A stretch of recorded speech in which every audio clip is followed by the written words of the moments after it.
To play faster, you need to put less effort. In order to explain this, I need two things.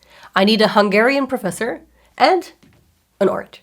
Let's dive in. The best I've ever heard piano technique being described was by Hungarian master pianist and teacher Sebok. So many years ago, Sebok gave a master class in The Hague here in the Netherlands.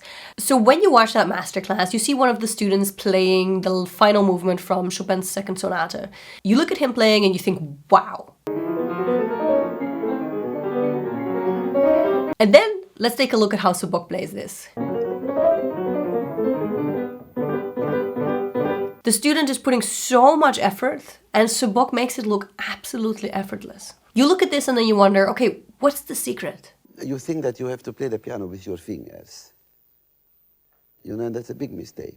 So what does he mean with this? He means that you shouldn't be playing from fingers alone. No isolated fingers, no just holding this stiff and playing with fingers alone. And actually, Neuhaus, for example, in The Art of Piano Playing in his book, he describes the same thing. He just explains it a little bit in a different way. Neuhaus says, the hands are like a bridge and the fingers have to be hanging. Weight is distributed through your arms, through the arched hand, and the fingers are like the support of the bridge. Eventually, that energy from the arms gets translated through the fingers to the keys. But it's a system. The energy flows through the whole system. The fingers are not isolated. So that's very artfully explained. But Sebok explains it a little bit differently. He says you have to roll over the piano, and he explains it with an orange.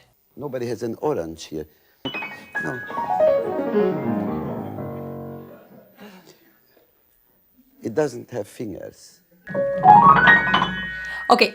So before we get into what exercise to do to start experiencing this rolling-like movement throughout the piano, instead of working super hard with your fingers, let me ask you one question on a different topic. Did you know that most pianists fix their mistakes wrong? They play a wrong note, like this. They fix it on the spot. Like that, and they go on and they think that they fixed it. But they actually didn't. If that's you, you'll want to pay attention because Dimitar and I made a course on this. It's called A Mistake-Proof Pianist, and we explain why that doesn't work and what to do instead. And that knowledge is honestly going to shoot your piano playing to another level. If you want to know more about that, just check out the link in the description box below. There's more information there. I just don't want to interrupt the video any longer because I want to go to the technique that is going to help you roll across the piano like an orange. Let's dive back into it. So what I had to do when I was a child, I had to do what I call circle technique. So I did this on the Etude 740, Opus 740 number 1. So that's the... It has a lot of simple 5-note scales in it, and that's why it's a really good Etude to do this exercise. But if you're not playing that Etude or you don't want to learn it, you can just do this exercise on a 5-note scale. So if you take a 5-note scale, just C major, right? And for those of you who don't know what a 5-note scale is, it's really simple. You just C, D, E, F, G.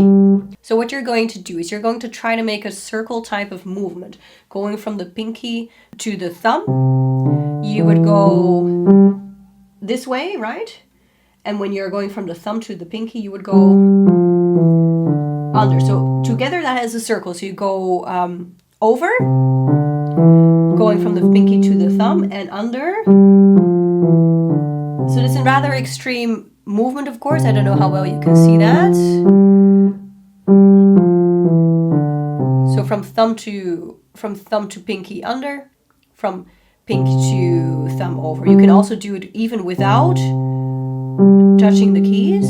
Do you see that I'm going over and under? So to the thumb I go over, and to the pinky I go under. You can even help a little bit along with the other hand. And the idea is kind of exactly what Sebok is saying. Don't play with the fingers, right? Just kind of roll the hands. The fingers are there and they happen to kind of glance along the key. So instead of this, as Sebok says, that's really difficult. Yes, that is really difficult. You kind of... And the faster, obviously, you play, the smaller the movement is going to be. And of course, when you're used to the movement, you can make it much smaller.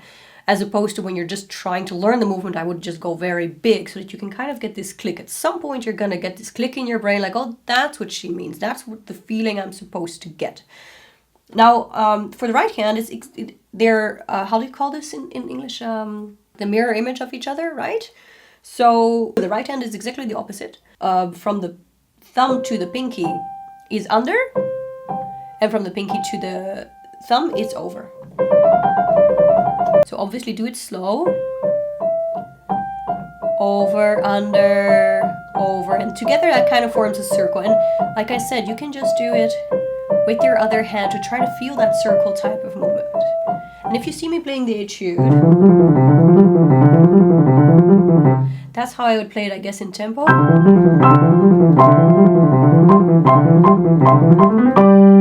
And that's like helping with the wrist, right? You see also the elbow has to be really flexible for that. If I would try to play it only from fingers, it's very difficult. So that's the difference, you know, like it's not, obviously not going to be effortless. I still need to build stamina. I haven't practiced this etude in, I don't know, 20 years or something.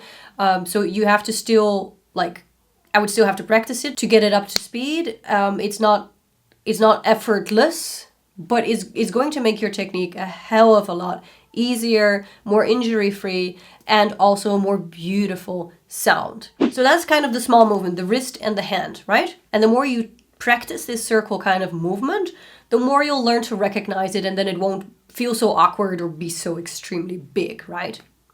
Now, second thing is that we were talking about the arms. So, and the elbow is kind of what helps you obviously bend your arm. So that kind of really helps you. And you really saw Sobok using his elbows and his arms very much to kind of make a wave-like movement of that kind of rolling movement that he was talking about.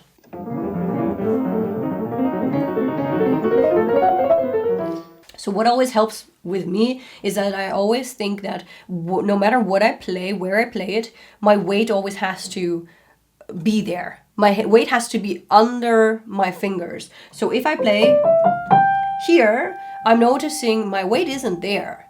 So in order for my weight to be there, I have to actually move my arm also in that direction. You kind of have to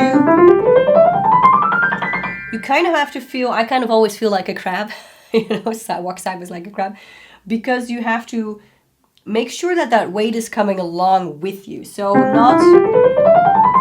now my weight isn't coming along. It feels very uncomfortable for me. So try to always support your fingers with your body. If it was me, I would probably write it in my score. Like, I mean, I learned this from when I was a child, but if I would have to kind of learn it now, I'd probably write it everywhere in my score. Where's your weight? Where's your weight? Where's your weight? I would just kind of write reminders everywhere just to trigger that feeling like, oh, do I know where my weight is? Is it supporting my fingers?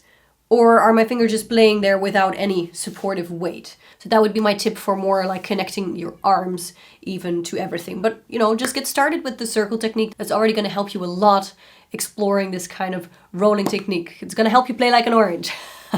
Please let me know if you try this exercise and if you're feeling any difference.